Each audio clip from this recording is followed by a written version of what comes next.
How's it going, guys? JP here, and welcome to my top 10 horror films of the year 2013. I know I'm a little bit late for this. Most people try to do these lists either right before the new year or right after the new year hits, but I figured, maybe wait a little while so some of that kind of calms down, so I don't, so I'm not part of the, over flooding amount of lists that come out. And maybe people would be more interested in mine a little bit later when they're not seeing it every single day. That being said, we actually did put out our lists on the podcast that I'm part of, the 22 Shots of Moods in Horror, but I know some people that follow my channel might not be following the podcast, so I figured that was another good reason to put the list up on my channel. Plus, I did this last year on my channel, so why not document my 2013 list also. But I do encourage everybody to go check out that podcast. It's on Mood 616's channel. We get a lot of positive feedback. It seems like people really, really like it. So, once again, here I am plugging the podcast. With that said, let's hop into my list of horror films for the year 2013. Coming in at number 10, we have VHS 2. Now, this probably could have made it a little bit lower on my list. And it probably should have in hindsight, maybe. I'm not sure, not 100% sure. I think I like it at number 10. And this film, to me, is better than the first film, but it didn't have as much of an impact with me as the first film did. The first film was my number one of 2012. This film is better in the sense that out of all the shorts in VHS 2, they're much stronger than the ones in the first VHS, except for the very first short in VHS 1. That one was scary to me. It genuinely scared me. If it didn't, scare me, it definitely at least creeped me out, to say the least. And it just kind of blew me away. I wasn't expecting it. I was expecting a lot from VHS 2, and it delivered. But at the same time, it wasn't as big of an impact with me as the first one. So that's why it's, lower on the list than most people would think compared to how much I like the first VHS. The Satanic Cult short in this one was very, very good. The Alien one was very, very good. That one definitely creeped me out. The Eye one was cool. Even the zombie one, which, wasn't that great, but it was interesting to, it was an interesting way of creating a story. So I won't talk too much more about VHS 2. Coming in at number 9, we have Hatchet 3. Now, I know a lot of people didn't like this one and felt very disappointed by it. I was not one of those people. I very much enjoyed this one as much as I did the other two, and I would go to say that this is the best Hatchet. It might not be the best. Let me rephrase that. This is the most well-made out of the 3 Hatchet films. It might not be the best one, but it definitely is in terms of, cinematography and sound and lighting and sets and acting and, pacing and all that stuff. It's a better made film than those two. And I actually really did like the story. This one, I know a lot of people complain about Danielle Harris not being in it that much, but I don't see, that's not a problem to me. That's her part. That's her story. Her story was in the jail cell. Why does if her story isn't out in the swamp, then it's not out in the swamp. That's her story, and it's fine with me. Whatever you want to do with the character, I'm fine with her, doing that. I thought that the cameo by a certain person was, brilliant. I loved all the nods to the fans. The kills were good, and overall, I think it was a good third installment. It was a good. What it does well is being a sequel. It definitely does that well. Carrying on the story, adding to the mythology, all of that stuff. Hatchet 3 does very well. I very much really did enjoy Hatchet 3. So with that said, let's move on to number 8. Coming in at number 8, we have Curse of Chucky. Curse of Chucky, to me, was a film that really, really needed to work. This film had to succeed in order to save this franchise, because I am not and I repeat, not a big fan of Seed of Chucky. I'm not a fan at all of Seed of Chucky. I actually hate Seed of Chucky. Seed of Chucky annoys the hell out of me. It's not a good movie. The way they took the character just is so annoying to me. Bride of Chucky I liked, and I still do like enough, but Seed of Chucky makes me like Bride of Chucky even less, because I know that that's the character came from that. That's after Bride of Chucky, there was nowhere for the character to go but more in the route that Seed was. So Bride of Chucky kind of set up the Chucky that we ended up getting in Seed. Child's Play 1, 2, 3, all very good films. Let me actually talk about Curse of Chucky. So Curse of Chucky, takes it back to that dark route, and I really like it. Them dark roots, I meant to say. And Chucky is back to his awesomeness.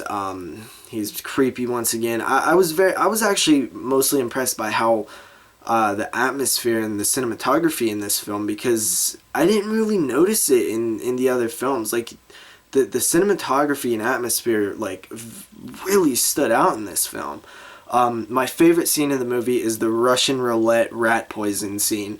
I think it just was so well done at building tension, and worked really well. I also really like the scenes using Brad Dourif as an actual character, not Chucky. Well, he is Chucky, but human Brad Dourif. There's a flashback scene, which I thought was fantastic. One of the things I wasn't too crazy about was how all of it ended. I'm not really sure how all that works, but from what Don Mancini says is it'll all be explained in the next Chucky movie. So if that's true, this one is definitely awesome. One of the things I was very happy with was that they decided to not ignore previous events, because going into this film, that's the one thing I was hoping for. Please don't ignore and act like nothing else happened, which they didn't. So Curse of Chucky, very good film. I'm happy that this franchise got back on the right track. That's hard to do. Hellraiser, I'm looking at you.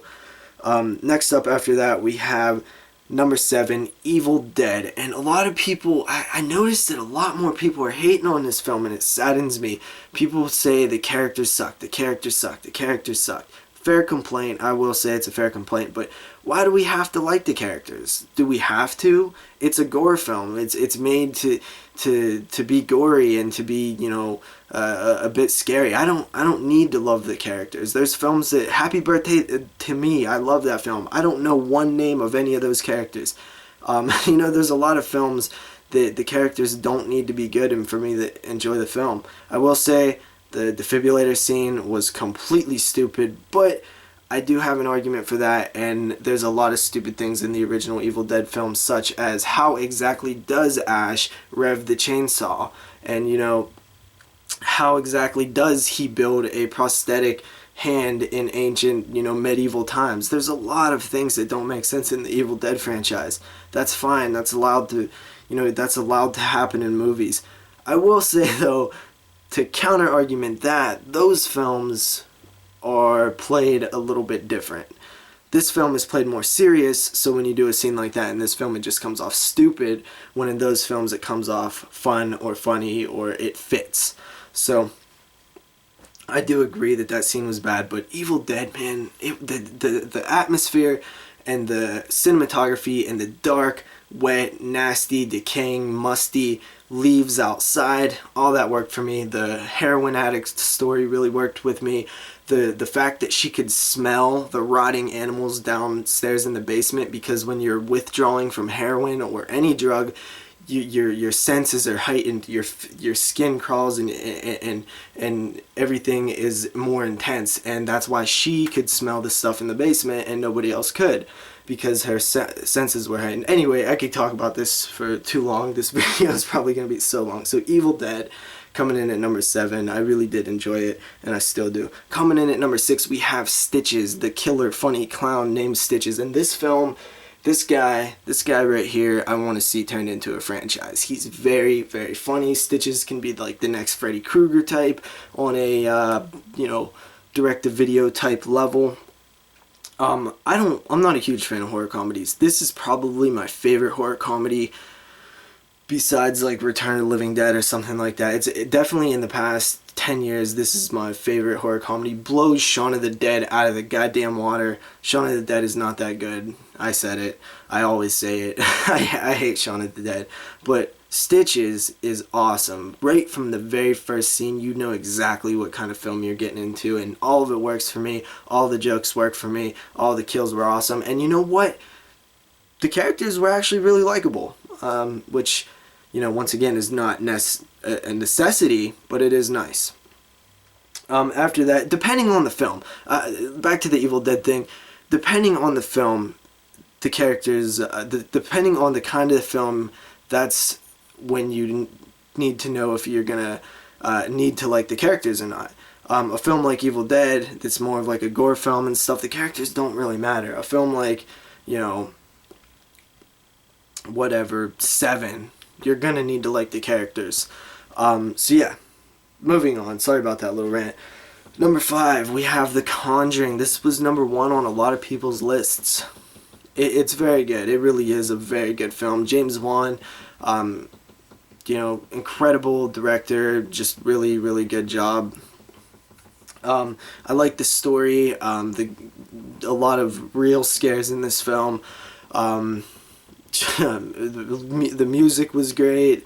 Mainly I really liked this story. I thought it worked really well. I thought all the actors and stuff were really good. People have been talking about The Conjuring a lot the past, you know, couple months, so, you know, I'll just leave it at that. Plus I need to move on. Yeah, The Conjuring comes in at number 5. Number 4 is You're Next. This is a home invasion film done absolutely right. These films are kind of hard to make because there's a lot of opportunity for plot holes in home invasion films, and I think they avoided a lot of the plot holes. I will say I do think that some of the motives and stuff like that were a bit predictable, but overall, it's if you like the home invasion genre, this is one of the best home invasion films ever made, in my opinion. I absolutely loved it. Had a lot of fun with it. The Ty West cameo, how that played out, was really, really fun.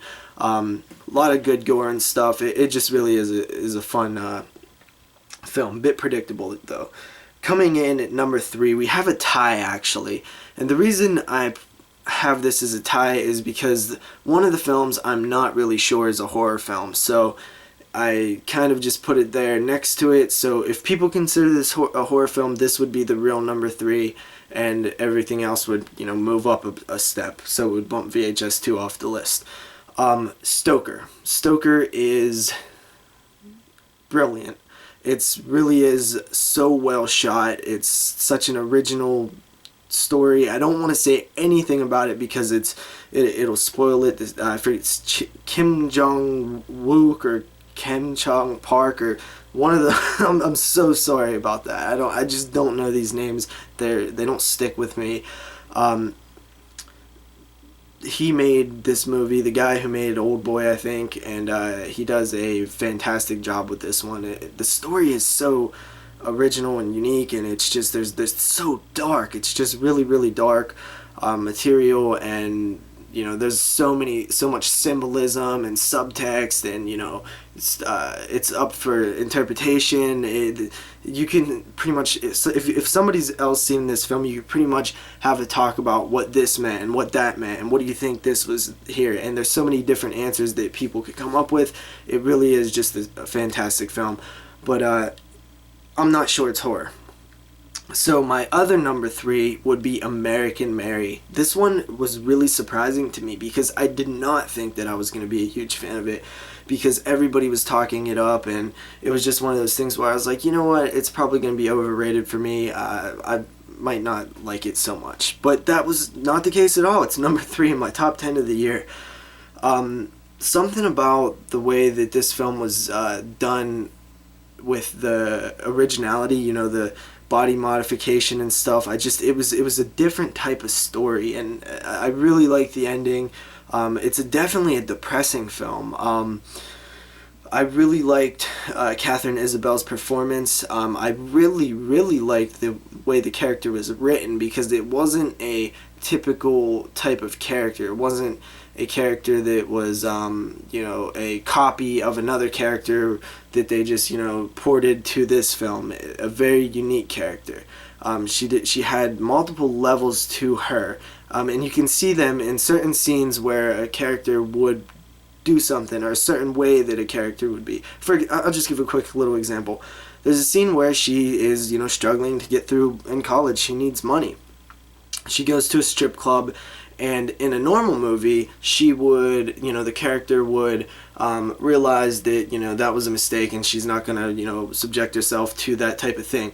Katharine Isabelle's character was gonna strip. She was gonna be a stripper if this other thing didn't come up. So it's just the character. It's not a typical character. There's a lot of levels to her, and I really enjoyed the writings for the characters, and the story in general was really cool. So American Mary, can't praise it enough. It's a really, really solid entry in 2013. Next up, we have, coming in at number 2, we have Rob Zombie's Lords of Salem. Now this film is another film that, judging by the trailer when it came out, I was like, oh man, what is Rob doing? Because it had a lot of hype behind it. I mean, well, I wouldn't say it had a lot of hype behind it, but we was waiting on it for a long time. There was cast announcements, and, you know, this was announced, and it just seemed like this film was taking forever to get out. And, you know, what's Rob Zombie's next, you know, original film gonna be like? You know, is it gonna be like Devil's Rejects or House of a Thousand? Is he gonna, you know, pull off another good film? Then I seen the trailer and I was like, ugh, this doesn't look too good. But I really did enjoy it. It was shot so well, had that Rob Zombie-ness to it.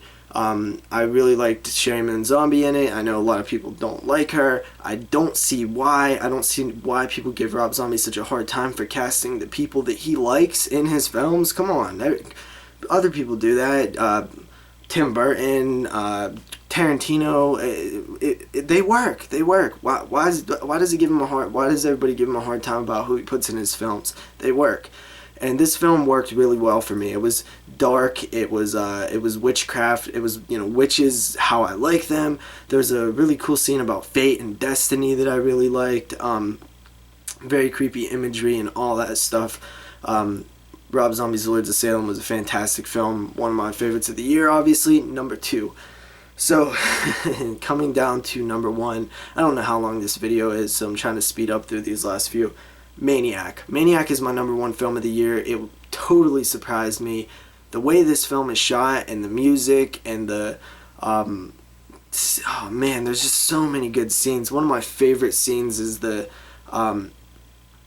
scene where the woman's in a bathtub, and the music's playing, and he's walking in, and she's reaching for the glass, and he just nudges the glass a bit, and he nudges it into her hand, and she you know, subconsciously she might realize, like, hey, that was a little weird, but she doesn't think twice about it. It just, there's so many things in that film that I just love. I could pretty much go through every scene and pick out, you know, why I like this part and why I like that part and why I like that part, but I'm not going to do that. I've already talked about Maniac. I've reviewed it on my channel, and I talked about it on a 22 Shots of Moods in Horror. So that's pretty much it for this list, guys. Honorable mentions: Texas Chainsaw 3D. Yes, I do like that film. I know a lot of people don't.